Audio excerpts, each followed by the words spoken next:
Hola chicos de la poderosa promoción. Espero que estén bien en casa. Soy tu querido profesor Daniel Ángel y estoy listo para enseñarte una apasionante lección de fe. Entonces comencemos con esta lección número 2 titulado ¿Quién dirige la historia? Dios está al timón de los acontecimientos. Su dirección jamás debe ser entendida como una violación del libre albedrío humano y de las consecuencias de cada acto que practicamos. Nada sucede por casualidad. Todo se dirige hacia el futuro revelado por Dios. Las cosas suceden como en una cinta de video. Cuando alguien empieza a ver una película, ya sabe que todo se arreglará al final, pues la trama estaba lista. Por eso las escenas solamente cumplen el guión, sin ninguna posibilidad de alteración del programa. Bueno, aplicando eso al destino que Dios reservó para la humanidad, tenemos un contradictorio sentimiento de consuelo y de perplejidad. Nos alegramos con la seguridad de que todo terminará bien, porque Dios lo planificó así. Pero, ¿dónde queda la libertad humana para elegir su propio destino? Si somos nosotros quienes controlamos la historia, entonces no hay cómo tener la seguridad del cumplimiento de las promesas divinas, porque ya no es Dios quien determina el fin, sino la humanidad. Si por otro lado es Dios quien comanda los acontecimientos, entonces ya no podemos decir que somos enteramente libres. Nos comportamos más como títeres del cielo que como seres dotados de libre albedrío. Ahora, ¿cómo resolver este dilema? Como puedes percibir, nuestro problema es cómo podemos conciliar las dos ideas del control divino y de la libertad humana, que aparentemente son opuestas entre sí. Por ejemplo, ¿puede Judas ser responsabilizado por la traición a Jesús? ¿O él solo cumplió un papel previamente decidido en la profecía de Dios? En definitiva, ¿quién es el agente de la historia o quién la comanda finalmente? La humanidad en los planes de Dios. Existe un libro de biografías que indica al presidente Juscelino Kubitschek como el hombre que construyó Brasilia. ¿Estás de acuerdo con eso? Es posible que sí, pero alguien podría cuestionar que el presidente jamás empuñó una herramienta de albañil. Él era médico y político, no ingeniero o arquitecto. ¿Cómo pudo entonces ser el constructor de la nueva capital? En términos de actividad práctica, Brasilia fue proyectada por Oscar Niemeyer y Lucio Costa, y quienes la construyeron levantando sus edificios fueron los albañiles que llegaron de otras regiones y que el pueblo apodó como candangos. Entonces, ¿quién pues construyó la ciudad? Si miramos desde el punto de vista pragmático, los obreros fueron los agentes de la construcción. Sin embargo, ellos no habrían trabajado allí si no hubiese habido un designio del presidente y una supervisión del arquitecto y del urbanista. Estos tres también fueron, en un sentido indirecto, los constructores de Brasilia, quizás los principales, pues sin ellos no hubiera existido el proyecto de esa bella ciudad. De la misma manera, aquí podemos hacer una comparación con la historia de la humanidad. Juscelino decidió que construiría una ciudad y que nadie podría oponerse a eso. Sin embargo, la decisión de trabajar o no en el proyecto del presidente estaría a cargo de la elección de cada uno. Nadie era obligado a hacer candango, pero a partir del momento en que se votó el proyecto, las personas elegirían si querían o no participar en la realización del plan presidencial. Si un obrero optaba por no participar, la ciudad sería levantada de cualquier manera, pues Kubitschek no frustraría su ideal por causa del rechazo de un candango. El poder delegado de la República daba a Juscelino el derecho de proyectar una nueva capital, pero la libre elección del obrero también le daba el derecho de no participar. No cabía al albañil decidir si Brasilia debería o no ser edificada. Eso no era de su competencia. Es el gobierno el que decide esas cosas. ¿Ves cuán simple es el mecanismo? De la misma manera, es posible decir que Dios es el gobernante de la tierra y de todo el universo.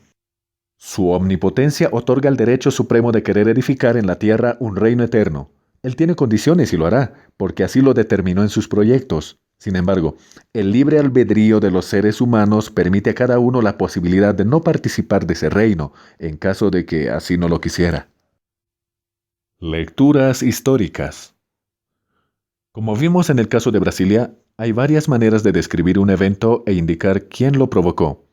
Cuando se dice que la piedra se cayó, no se está afirmando que la piedra sea la autora del acto de caer. No es un ser vivo para que haga algo. En realidad hubo una serie de agentes que provocaron su caída. Afirmar simplemente que la piedra se cayó no nos da un cuadro completo de todo lo que realmente ocurrió. Alguien podrá narrar el mismo suceso diciendo que un tractor empujó la piedra por el barranco. Si fuera un físico, usaría el incidente como ejemplo para explicar la fuerza de gravedad actuando sobre los cuerpos. Un ecologista señalaría al dueño del lugar como responsable por el desgaste de las rocas y llamaría la atención a los riesgos de cómo se modificaría la naturaleza. En fin, cada uno describirá el hecho realzando diferentes aspectos de la misma situación. La más completa interpretación de lo sucedido sería aquella que recoja todas las versiones y cree un hilo conductor común entre ellas, pues la piedra no caería si no existiera la gravedad y alguien que la empujara, pero nadie la empujaría si no existiera un tractor y una orden para hacerlo. Nota que una descripción siempre se adelanta en lo que no fue dicho por la otra y por eso se deberían observar en conjunto. Las jugadas de Dios y el azar. Podríamos decir que las cosas ocurren en la vida como en un juego de ludo, donde participan 4 jugadores. En las actividades de la historia tienes 4 personas o jugadores que actúan provocando los acontecimientos. Están Dios, el diablo, al diablo vamos a llamarlo el enemigo. Dios, el enemigo, el azar y el ser humano. Cada uno mueve una pieza sobre el tablero y construye la secuencia de los hechos. ¿Cómo actúa cada uno? En síntesis, no podemos decir que actúan en una secuencia exacta, pero vamos a suponer que el primer jugador sea el señor Azar. Pero, ¿qué es el azar? Es la coincidencia, algo que sucede sin que nadie lo determine voluntariamente. Por más que algunos quieran negarlo, hay cosas que suceden naturalmente y sería muy desubicado de nuestra parte atribuir a Dios o al enemigo la responsabilidad por cada llanta de automóvil que se pincha o cada aparato que se rompe. Hay accidentes que ocurren porque sí. Forma parte de la realidad material en que vivimos y es una tontería buscarle explicación a todo lo que sucede. En medio de las jugadas del azar, nosotros, los humanos, también movemos las piezas arriba del tablero. Nuestros movimientos son, en este caso, las actitudes, los deseos y las decisiones que tomamos todos los días.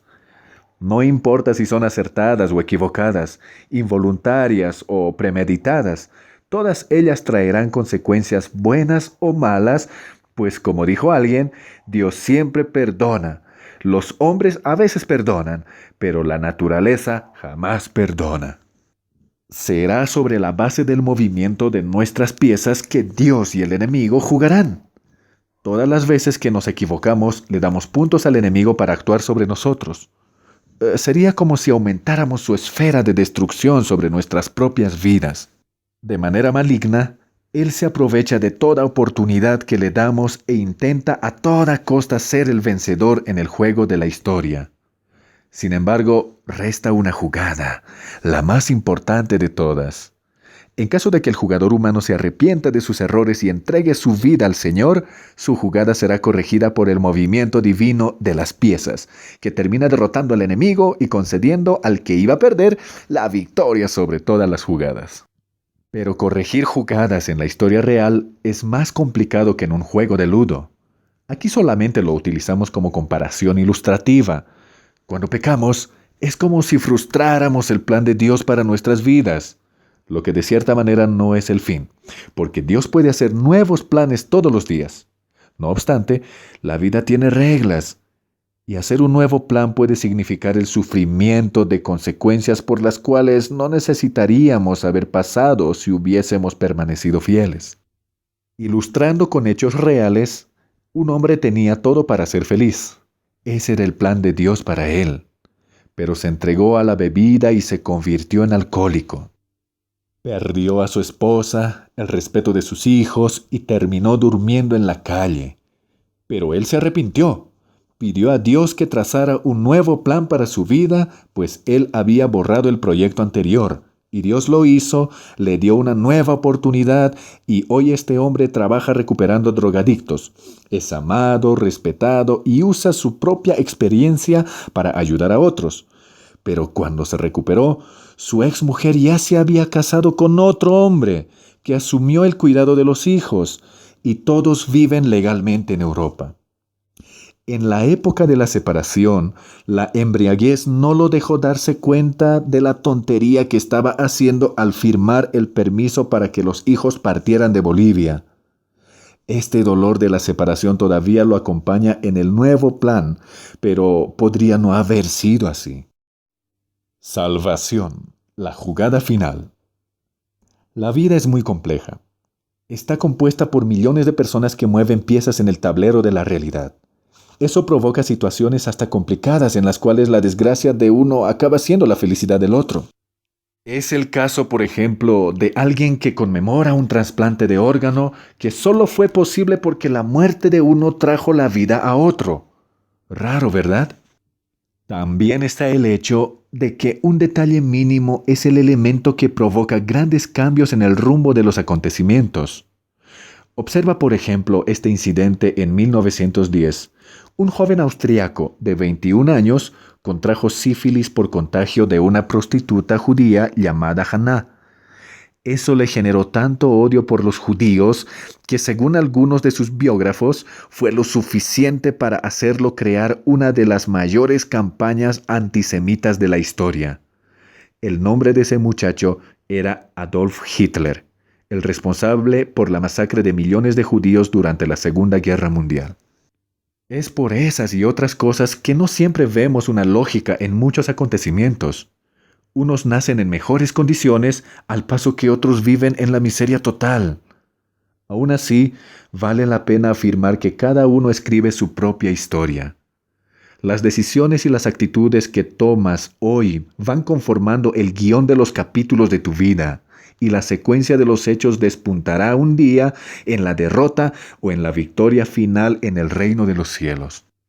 La acción de Dios en la historia parece consistir básicamente en la salvación de las personas y en la corrección de actitudes equivocadas. Sin embargo, el Todopoderoso jamás elimina las consecuencias de nuestros propios actos ni nos impide practicar el error.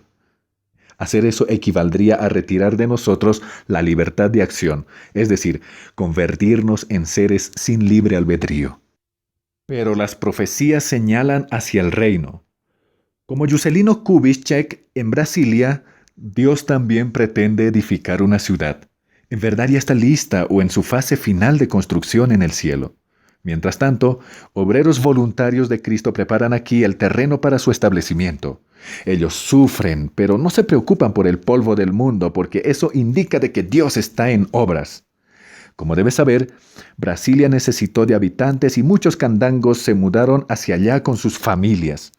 De la misma manera, los obreros del reino de Dios morarán en la ciudad santa cuando ella sea inaugurada.